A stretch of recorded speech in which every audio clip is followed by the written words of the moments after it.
Oke, bergabung bersama kami ada Hana Suryani, Ketua Asosiasi Pengusaha Hiburan Jakarta untuk membahas seperti apa kemudian langkah-langkah yang diambil terkait dengan penutupan hiburan malam di DKI Jakarta. Ibu Hana, selamat malam. Halo, selamat malam Mbak Puspa. Oke, Ibu Hana, kami ingin tahu hasil audiensi beberapa waktu lalu bersama dengan Pemprov DKI Jakarta mengenai desakan dibukanya hiburan malam di PSBB transisi ini seperti apa, Bu? Iya, tadi kami diterima di dalam oleh Kepala Kabus halo? Ya?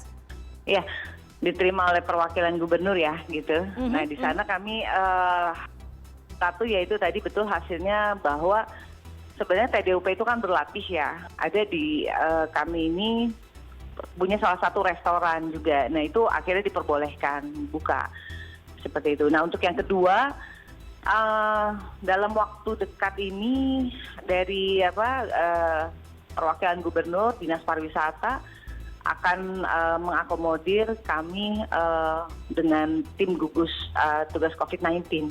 Karena untuk masalah pembukaan ini juga salah satunya adalah atas dasar rekomendasi atau keputusan dari tim gugus tugas COVID-19 dan tim epidemiologi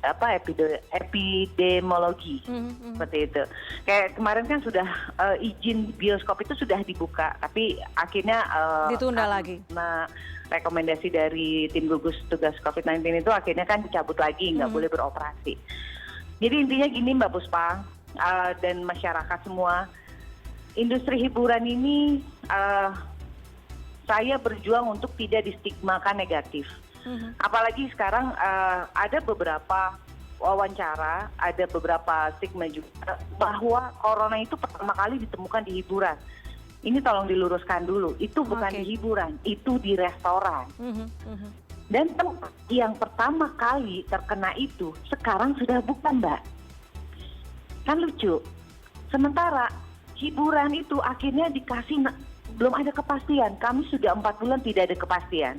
Jadi gini, kalau kita melihat gelagatnya atau arahan dari pemerintah adalah, ini kan COVID-19 ini belum ada solusi. Oke, katanya sekarang sudah ada vaksin, itu masih on the way. Nah, tapi kan adalah bagaimana kita ini berdamai dengan si COVID-19, yaitu beriringan kesehatan kita jaga, ekonomi bergerak.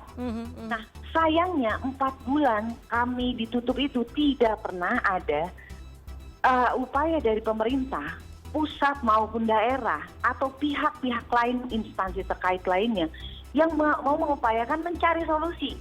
Yuk bagaimana, misalnya mencari kami untuk diskusi, cari protokol-protokol yang ketat seperti apa, monggo kasih ke kami, dan kami pasti akan jalankan. Itu sudah terbukti. Kenapa? Waktu COVID-19 untuk ke Indonesia, hiburan itu masih diperbolehkan buka, dan kami sudah dikasih protokol 1 COVID-19.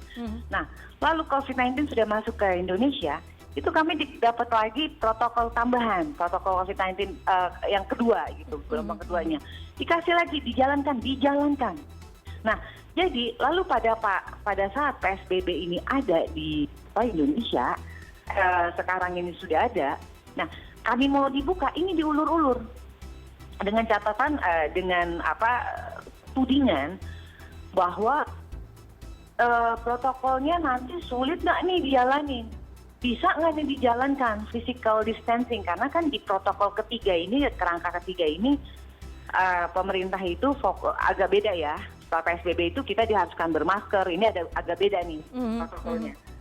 Jadi diharuskan bermasker salah satunya, dan physical distancing. Jadi lebih ketat begitu ya Bu Hana? Lebih ketat ya, tapi apakah itu ada penolakan? Tidak ada, Mbak. Kami siap menjalankan itu semua. Oke. Nah, ya, lalu tudingan ini kepada industri hiburan yang bahwa katanya nanti akan dikenakan apabila dibuka akan menciptakan klaster baru. Itu tuduhan, Mbak, tudingan. Sekarang saya tanya, apakah sekarang yang terjadi di fase 1, usaha-usaha yang sudah dibuka di fase 1, apakah mereka protokolnya dijalankan?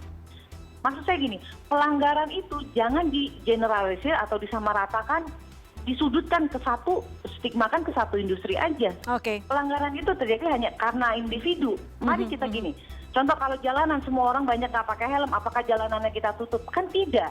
Artinya stigma itu bukan hanya ditujukan kepada tempat hiburan malam, tapi juga untuk para pekerjanya begitu ya, Bu Hana?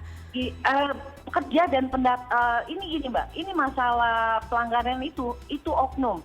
Ada bisa dari pengunjungnya, ada bisa karyawan kelalaian, atau bisa dari pengusaha yang lalai. Tapi Bu Hana sejak sampai saat yang lalai, mari kita tindak. Nah sekarang apakah restoran, hotel dan lain-lain, mari kita lihat, kita screening. Sekarang gini, kembali lagi. Industri pariwisata di bidang saya, hiburan itu di bawah anggota saya itu tanda daftar usahanya itu paling tinggi Mbak, klub malam. Dan itu sudah melalui perizinan yang lengkap, yang mana perizinan kami itu sekarang itu sekarang sudah melalui sertifikasi ya. Karyawannya disertifikasi, usahanya disertifikasi, itu izin yang legal, usaha yang legal. Mari kita lihat sama-sama, apakah Pemprov sekarang sudah ketat? Kami diketat-ketat ini. Bu Hana, ada berapa banyak?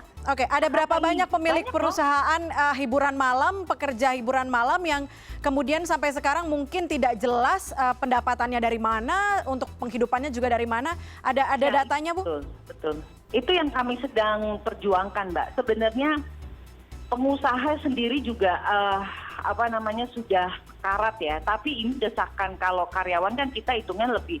Contoh ada satu grup isinya bisa ribuan loh karyawannya. Kalau kita mengacu kepada pengusahanya, pengusahanya iya, ini juga investor negara, mereka juga penggerak roda ekonomi, harusnya diperhatikan iya. Cuman kalau kita hitung kepala, mungkin kayak shareholder dari sebuah perusahaan bisa 10 orang ya kan. Tapi kan kalau pekerjanya kan ribuan.